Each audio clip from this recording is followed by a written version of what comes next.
Bismillah, Assalamualaikum guys, kembali lagi di channel Jurnal Terupdate.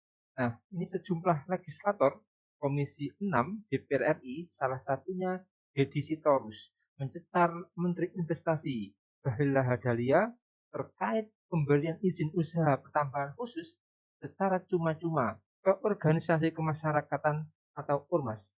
Jadi bagaimana lebih jelasnya? Mari kita simak video ini guys. Bismillah. Udah lama nggak ketemu Pak Menteri ini, lebih sering lihat dia di TV kita. Ya Pak Menteri ya, ini lagi rame soal tambang-tambang untuk ormas ini. Saya tidak pada posisi menentang, apalagi karena itu udah janji Presiden untuk memberikan konsesi tambang ke ormas keagamaan. Dan sejauh ini yang saya tahu, NU sudah menerima dengan baik. Saya kira itu kita patut apresiasi. Meskipun organisasi keamanan lain menolak cenderung, ya. Saya nggak tahu, Muhammadiyah katanya masih mikir-mikir, walaupun di publik kita sudah mendengar cenderung ke arah menolak. Nah, saya ingin sampaikan di sini, benar apa yang dikatakan oleh PGI dan KWI, karena sebenarnya untuk ormas agama yang ngurusin jalan ke surga itu mereka lebih penting bagaimana bisa dapat izin bangun rumah ibadah Pak, daripada dapat konsesi tambang. Karena itu masih persoalan yang mendasar bagi kita. Pertanyaan saya adalah kalau melihat argumen Pak Menteri, bahwa apa salahnya kita memberikan konsesi tambang kepada ormas keagamaan yang sudah berjuang untuk Republik. Kemudian saya terpikir Pak, kan banyak pihak lain yang berjuang dan berdarah-darah untuk kemerdekaan kita. Di mana Legiun Veteran Republik Indonesia di sana Pak, yang sampai hari ini nggak dapat bulanan Pak.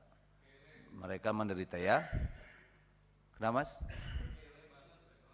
Ya nggak ada yang perhatiin Pak. Mereka yang juga langsung berdarah-darah untuk Republik ini Pak. Ya, anak cucu para pahlawan kita, di mana hak mereka terhadap sumber daya alam itu. Juga masyarakat di pinggiran tambang itu Pak.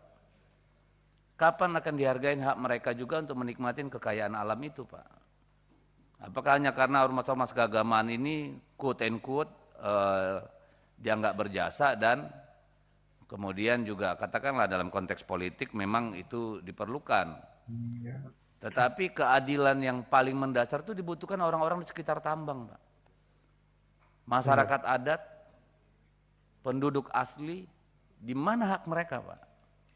Mereka yang berdiam dari ribuan tahun di Republik itu, di dapil saya Kalimantan Utara sana, ratusan kapal tiap hari ada di laut, memindahkan batu bara untuk diekspor keluar, mereka cuma gigit jari Pak.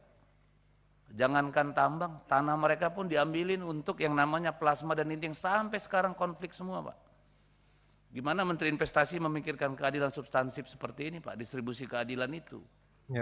Jadi saya berharap kalau memang negara mau bayar utang sama rakyatnya yang sudah berjuang, karena kemerdekaan kita ini kan hasil perjuangan semua orang Pak. Bagaimana dengan ormas, OKP dan sebagainya yang sudah lama ada misalnya. Ini kan harus dipikirkan juga Pak. Terutama masyarakat pribumi asli di sana Pak, bukan masyarakat pribumi, masyarakat setempat, indigenous people.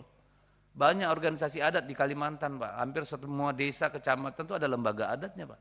Kapan mereka mendapatkan remah-remah kekayaan alam kita ini Pak?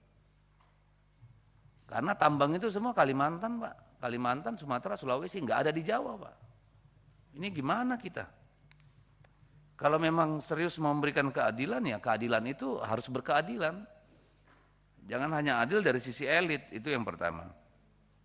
Yang kedua, saya melihat bahwa sejauh ini mantra kita terhadap investasi itu, dia seolah-olah menjadi katakanlah tulang punggung pembangunan kita Pak. No. Undang-Undang Dasar 45 itu mengatakan bahwa kekayaan alam kita itu atau ekonomi kita itu untuk kita Pak. Saya pernah bertanya sebenarnya berapa banyak sih tenaga kerja yang diambil oleh para investor itu? Berapa banyak? Yang kita tahu kalau bicara data statistik, 96% tenaga kerja kita itu diserap oleh UMKM Pak. Bukan oleh investasi, yang ribuan triliun itu, enggak. UMKM. Lalu gimana kita Pak di situ Pak? Saya dari awal mengingatkan Pak Menteri bahwa Sumber daya alam itu adalah modal dasar pembangunan kita, Pak. Bukan komoditas yang kita jual untuk generasi hari ini. Uang kekayaan alam itu kita pinjam dari anak cucu kita kok, Pak. Bukan hak kita untuk diumbar-umbar. Saya kira, saya nggak tahu filosofi seperti ini apakah masih pernah terpikirkan oleh kita. Yang ketiga soal Starlink. Kalau bisik-bisik yang saya terima, itu cuma buat ngerame-ramein World Water Forum.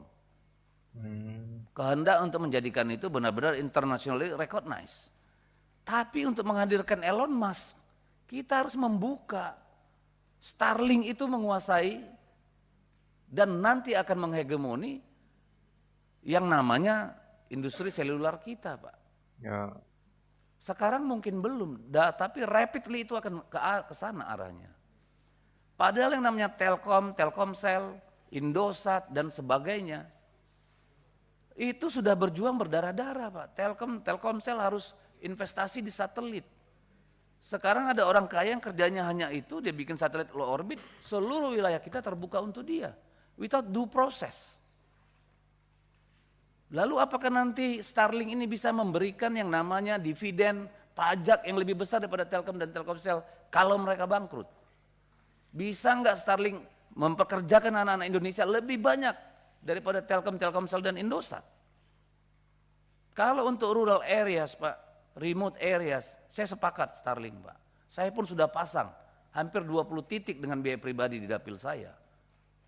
Tapi kalau itu kemudian mengurangi kemampuan operator Telkomsel kita, notabene-nya BUMN, kita kan harus mikir dulu, Pak. Mau kemana arahnya? Belum lagi dari sisi national security, Pak. Sekarang okelah bahwa mereka belum secanggih yang fiber optik, tapi lama-lama akan ke sana, Pak. Saya betul-betul heran mendengar pernyataan menteri senior kita yang bilang, kalau lu nggak inovasi ya biarin mati lu sendiri. Kok begitu mikirin bangsa ini? Kalau gitu buka aja semua biar manufaktur kita hancur, Pak. Silakan asing ambil aja ini republik. Saya nggak terima itu pernyataan, Pak. Apakah kita Apple to Apple bersaing dengan Elon Musk? Enggak, Pak. Kita ini negara, BUMN punya persoalan sendiri, punya tanggung jawab sendiri. Ini menurut saya masalah yang serius, Pak. Kalau begitulah cara pandang menteri senior kita, Pak, di mana kedaulatan kita? Di mana dignity kita sebagai bangsa? Ini kan ngawur kalau menurut saya. Oke guys, jadi anggota Komisi 6 DPR RI Deddy Sitorus itu menilai sikap pemerintah yang memberikan prioritas tambang batubara kepada organisasi kemasyarakatan itu tidak adil. Dia menekankan seharusnya pemerintah juga memperhatikan nasib masyarakat di lingkar tambang kalau serius memberikan keadilan. Jangan hanya dari sisi elit atau kelompok tertentu saja. Masyarakat pinggiran tambang itu kapan dihargai hak mereka untuk menikmati kekayaan alam. Jadi kemudian menyatakan tidak setuju alasan pemerintah soal pemberian konsesi tambang emas karena berjasa besar dalam kemerdekaan Indonesia. Menurutnya, veteran juga merupakan elemen penting dalam proses kemerdekaan Indonesia yang berdarah-darah memperjuangkan kemerdekaan tapi tidak ada yang perhatian sama mereka. Dia menegaskan kemerdekaan yang didapat itu hasil perjuangan semua orang, bukan hanya ormas. Jadi mungkin itu guys yang bisa saya uraikan dari video rapat DPR Komisi 6 tadi guys. Bagaimana menurut kalian soal video ini? Tulis komentarnya di bawah ini guys ya. Saya izin pamit dulu. Assalamualaikum warahmatullahi wabarakatuh.